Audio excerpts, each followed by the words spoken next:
أعوذ بالله من الشيطان الرجيم بسم الله الرحمن الرحيم هو الذي يريكم آياته وينزل لكم من السماء رزقا وما يتذكر إلا من ينيب فادعوا الله مخلصين له الدين ولو كره الكافرون رفيع الدرجات ذو العرش يلقي الروح من أمره على من يشاء من عباده يلقي الروح من أمره على من يشاء من عباده لينذر يوم التلاق يوم هم بارزون لا يخفى على الله منهم شيء لمن الملك اليوم لله الواحد القهار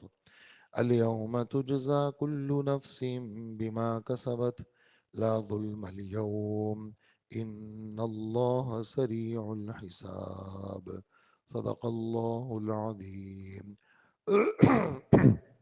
آیت نمبر 13 سے 17 تک کی تلاوت آپ حضرات نے سنی ہے سورہ مومن کی، اور گزشتہ آیات میں کافروں کی ندامت کا بیان، ان کے اعتراف جرم کا بیان، اور اس پر اللہ جل جلالہ کی بڑائی کا بیان کہ فیصلہ تو اس اللہ کا چلے گا جو عظیم الشان بھی ہے اور عظیم الذات بھی ہے۔ تو وہی اللہ، وہ انہی کا بیان ہے کہ وہ اللہ اپنی نشانیاں تمہیں دکھاتے ہیں، اور مختلف قسم کی چیزیں آسمان میں زمین میں وہ تمہیں دکھاتے ہیں کہ یہ میری قدرت ہے، میری طاقت ہے، اور میں ہی سورج نکالتا ہوں، میں ہی اس کو غروب کرتا ہوں، میں ہی ہواؤں کو چلاتا ہوں، میں ہی بارش کو برساتا ہوں، روزی کا انتظام میرے پاس ہے، میں آسمان سے بارش برساتا ہوں، پھر زمین سے غلے میں نکالتا ہوں، اور ساری چیزیں یہ میری دست قدرت میں ہیں، اور میں تمہاری جانوں میں بھی نشانیاں دکھاتا ہوں۔ تمہارا اندر کا جو پورا نظم ہے یہ میری طاقت سے چلتا ہے۔ انسان سمجھتا ہے کہ بھائی یہ تو میں نے کیا، حالانکہ اللہ کرتے ہیں، اور اللہ کے علاوہ کوئی نہیں ہے۔ پھر فرماتے ہیں کہ میں تو نشانیاں دکھاتا ہوں تمہاری جانوں میں بھی اور اطراف عالم میں بھی، لیکن نصیحت وہی حاصل کرتا ہے جو دل سے رجوع کرتا ہے، جس کے دل میں انابت اور رجوع کا مادہ ہوتا ہے، اس کو نصیحت ملتی ہے۔ باقی تو جو ایسا ہی ہے تو وہ تو سمجھتا ہے کہ یہ میرے ہاتھ کی کمائی ہے، حالانکہ اس کے ہاتھ کی کمائی نہیں ہے بلکہ اللہ ہے۔ پھر اللہ جل جلالہ فرماتے ہیں لہٰذا تم سب کو یہ دعوت دی جاتی ہے، اے کافروں تم شرک کو چھوڑ کر کے تم اللہ کو پکارو، اور اے مسلمانوں تم بھی اخلاص کے ساتھ اللہ کو پکارو، چاہے کسی کو برا لگے، چاہے کافروں کو برا لگے، لیکن تم اخلاص کے ساتھ اللہ جل جلالہ کو پکارو، اور وہ اللہ بلند و بالا ہے، اور وہ اللہ ایسا ہے جو ایمان والوں کے درجوں کو بلند کرتا ہے ان کے عملوں کی وجہ سے۔ ایک اس کا ترجمہ یہ ہے رفیع الدرجات، اور ایک اس کا ترجمہ یہ ہے کہ اللہ کی شان بہت بڑی ہے، اللہ جل جلالہ عرش والا ہے، عرش بھی بڑا ہے، اللہ کی شان بھی بڑی ہے۔ پھر اس کی تفصیلات احادیث میں یوں آئی ہیں کہ ساتویں زمین سے لے کر کے، اس لیے کہ زمینیں 7 ہیں اور آسمان بھی 7 ہیں، اور تفصیل ایک حدیث میں یوں آئی ہے کہ زمین سے آسمان تک کی مقدار 500 سال ہے، ہر آسمان کی موٹائی 500 سال ہے، پھر پہلے آسمان سے دوسرے آسمان تک 500 سال، پھر ہر آسمان کی 500 سال، پھر عرش تک۔ اسی طرح پہلی زمین یعنی لوگوں نے کھدائیاں کی ہیں، اور کھدائی کر کے بس 6 کلومیٹر تک گئے ہیں، اس کے آگے ایک ایسی سخت چٹان ہے کہ کائنات کی کوئی مشین اس کو توڑ نہیں سکی۔ تو یہ اندر نیچے کیا ہے، اس چٹان کے نیچے کیا ہے، تو اللہ جل جلالہ قرآن پاک میں ایک ہی آیت میں ساتوں زمین کا ذکر یوں کرتے ہیں، سورہ طلاق ہے، 28واں پارہ ہے کہ اللہ الذی خلق سبع سماوات ومن الارض مثلہن، اللہ کی ذات وہ ہے جس نے 7 آسمان بنائے ہیں، بالکل اسی طرح ساتوں زمینوں کو بھی اللہ نے بنایا. یعنی دیگر آیات میں 7 آسمانوں کا ذکر ہے، 7 زمینوں کا ذکر نہیں ہے. 7 زمینوں کا ذکر یہاں پر ہے. تو میں صرف یہ بتانا چاہتا ہوں کہ حدیث مبارک میں آتا ہے کہ 7ویں زمین سے لے کر کے عرش تک 50,000 سال کا فاصلہ ہے. اتنا بڑا فاصلہ. اور وہ اللہ پھر اس کے اوپر عرش ہے. پھر وہ عرش ایسا ہے کہ جو اس نے سب کو گھیرا ہوا ہے. جیسے جیسے اوپر والی چھت ہے، اس نے بلڈنگ کو گھیرا ہوا ہے، تو ایسا ہی چھت جو وہ عرش جو ہے اس نے سب کو گھیرا ہوا ہے. پھر ایک حدیث میں اس عرش کی موٹائی وہ اتنی ہے جیسے 7ویں زمین سے لے کر کے عرش تک. یعنی اس عرش کی جو موٹائی ہے وہ سرخ رنگ کے یاقوت، ایک موتی ہے، اس کا بنا ہوا ہے. اور اس عرش کی جو موٹائی ہے وہ تو پھیلاؤ تو اس کا اتنا ہے کہ ہمارے نبی ایک حدیث میں فرماتے ہیں کہ ایک بہت بڑا میدان ہو اور ایک چھوٹی سی انگوٹھی اس کے بیچ میں ہو. بس تمہیں سمجھانے کے لیے یہ بات ہے کہ اتنا بڑا میدان اور اتنی سی انگوٹھی تمہاری نظروں میں کیسے لگے گی. بہت بڑے میدان میں اتنی سی انگوٹھی کا یوں سمجھو کہ 7 زمین اور 7 آسمان عرش کے مقابلے میں ایسے ہیں جیسے بہت بڑا میدان اور چھوٹی سی انگوٹھی. تو کہا 7 آسمانوں کو یہ سمجھو، 7 زمینوں کو یہ سمجھو. اتنا بڑا اللہ جل جلالہ کا عرش ہے اور اس کی موٹائی اتنی ہے. تو اتنے بڑے رب ہیں. اور وہ فرماتے ہیں رفیع الدرجات ذو العرش. اور جگہ جگہ سورہ بروج میں بھی ہے ذو العرش المجید. مجید بزرگی والا، بزرگی والا، بزرگی والے عرش کے مالک ہیں. اور ذو العرش الکریم، معزز عرش کے مالک ہیں. تو جا بجا وہ عرش کے بارے میں اللہ ہمارے رب نے اس کی تفصیلات بتائی ہے. تو اتنے بڑے ہمارے رب ہیں، ایسی ان کی طاقت ہے، ایسی ان کی جو ہے وہ قوت ہے. اب ان کی مرضی ہے کہ وحی جس پر بھیجے. روح یہاں وحی ترجمہ کریں گے.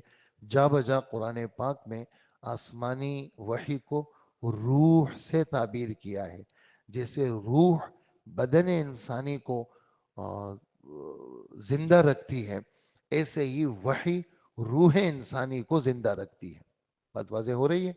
جیسے روح بدن انسانی کو، روح چلی گئی تو مردہ، روح ہے تو زندہ. جیسے روح بدن انسانی کو زندہ رکھتی ہے تو وحی کیا ہے، اس کو بھی روح کہتے ہیں.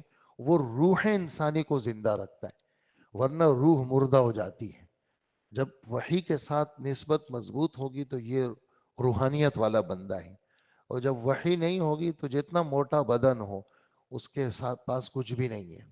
تو اللہ پاک وحی کو روح فرماتے ہیں.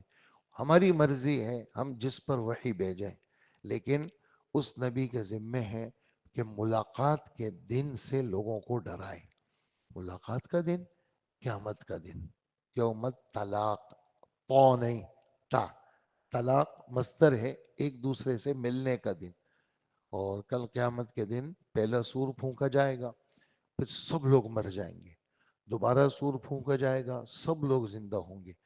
اور یہ جو زمین میں جو بلڈنگیں ہیں، یہ جو پہاڑ ہیں، یہ جو درخت ہے، یہ سب اللہ بالکل برابر کر دیں گے. 16ویں پارے سورہ طٰہٰ میں فرماتے ہیں کہ تم کوئی بھی تم زمین کو بالکل اللہ پاک ایسا سیدھا کر دیں گے، کوئی چھپنے والا چھپ نہیں سکے گا. اور اللہ پاک یہ جو موجودہ زمین ہے اس کو ختم کر دیں گے کیونکہ اس پہ گناہ ہوئے ہیں. اور اللہ پاک حساب کتاب کے لیے نئی زمین لائیں گے. یہ سب باتیں قرآن پاک کی ہیں. یعنی یہ آپ سمجھیں گے کہ بھئی یہ جو باتیں ہو رہی ہیں، آپ سمجھیں گے کہ بھئی ادھر ادھر کی کوئی بات نہیں، کوئی ایسے اخباری خبر نہیں ہے کہ اس میں کوئی جھوٹ کا احتمال ہو. یعنی زمین بدلیں گے. یہ کہاں پر ہیں؟ یہ 13ویں پارے میں ہے. یوم تبدل الارض غیر الارض والسماوات. اللہ پاک اس زمین کو ختم کر دیں گے، نئی زمین لائیں گے، اس پہ کوئی گناہ نہیں ہوگا، اس پہ حساب کتاب ہوگا. آسمانوں کو بھی اللہ پاک بدل دیں گے. وَبَرَزُوا لِلَّهِ الْوَاحِدِ الْقَهَّارِ. لوگ سب پیش ہوں گے. یہاں پر بھی یہ ہے، سب لوگوں، سب ظاہر ہوں گے. بروز کہتے ہیں ظہور کو. بارازا، ظاہر ہونا. کوئی چھپ نہیں سکے گا. کوئی چیز اللہ پاک سے کسی کو چھپا نہیں سکتے. یعنی کوئی شخص اللہ سے چھپ نہیں سکتا.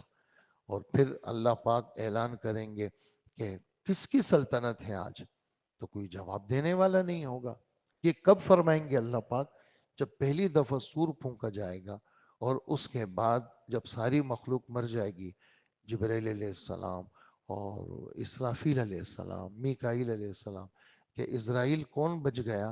کہ اللہ پاک میں بچا ہوں اور آپ کی نہ نہ ختم ہونے والی ذات بچی ہے. اچھا اسرائیل تم بھی ختم ہو جاؤ، تم بھی مر جاؤ. پھر اللہ پاک اعلان کریں گے کون ہے آج، بادشاہت کس کی ہے؟ تو خود ہی جواب دیں گے اللہ کی بادشاہت ہے جو سب پہ حاوی ہے. ایک اس کا مطلب یہ ہے. دوسرا مطلب اس کا یہ ہو، دونوں جمع بھی ہو سکتے ہیں، کہ جب ساری مخلوق پیدا ہو جائے گی، یعنی اس وقت بھی اللہ پاک یہ فرمائیں گے تو اس وقت جواب خود دیں گے. اور پھر دوسری دفعہ اللہ پاک فرمائیں گے تو اس وقت ساری مخلوق اللہ پیدا کر لیں گے اور سب کے سامنے اعلان کریں گے، ہاں بتاؤ جتنے تم لوگ بڑے بڑے بادشاہ تھے، جتنے بڑے بڑے لوگ تھے، آج مجھے بتاؤ بادشاہت کس کی ہے؟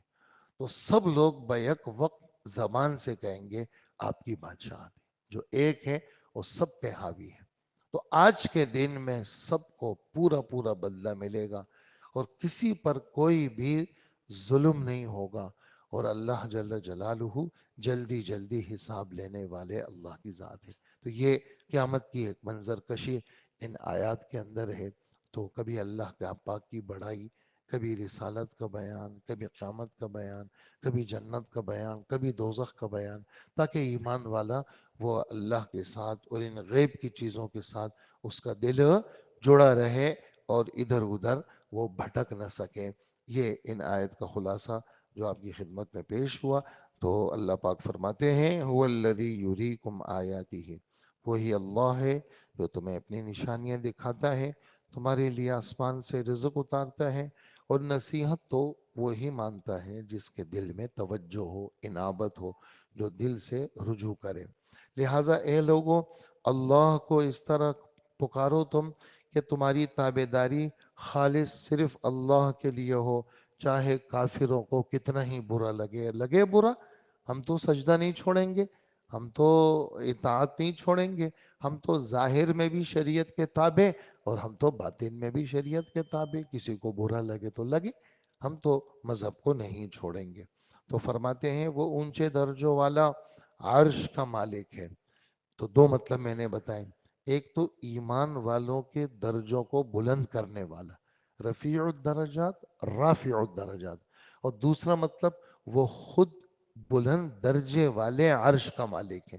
اس بلند درجے والے عرش کی وضاحت میں نے آپ کے سامنے کر لی کہ اتنا بڑی زمین اور آسمان، پھر انہی کے برابر عرش ہے. تو یہ بھی صرف آپ سمجھیں کہ کثرت کا بیان ہے. اس کی حقیقی کیفیت کیا ہے وہ اللہ کے سوا کوئی نہیں جانتا. ہم تو اس پر ایمان لائیں گے، ہم تو مانیں گے، اور ہم کسی چیز کا ہمیں نظر نہیں آتی لیکن قرآن میں ہے، نبی نے وضاحت کے ساتھ بیان کیا ہے، تو ہم اس کو دل و جان سے تسلیم کریں گے. اونچے درجوں والا عرش کا مالک ہے. وہ اپنے بندوں میں سے جس کو چاہتا ہے اپنے حکم یعنی وحی اس کو نازل کر لیتا ہے، روح کو نازل کر لیتا ہے، تاکہ ملاقات کے اس دن سے لوگوں کو خبردار کر دے، جس دن سب کھل کر اللہ کے سامنے آ جائیں گے. اللہ سے ان کی کوئی چیز پوشیدہ نہیں ہوگی. اور کہا جائے گا آج بادشاہت کس کی ہے؟ جواب ایک ہی ہوگا، صرف اللہ کی، جو ایک ہے اور سب پہ حاوی ہے. قہار مانے سب پہ حاوی ہے.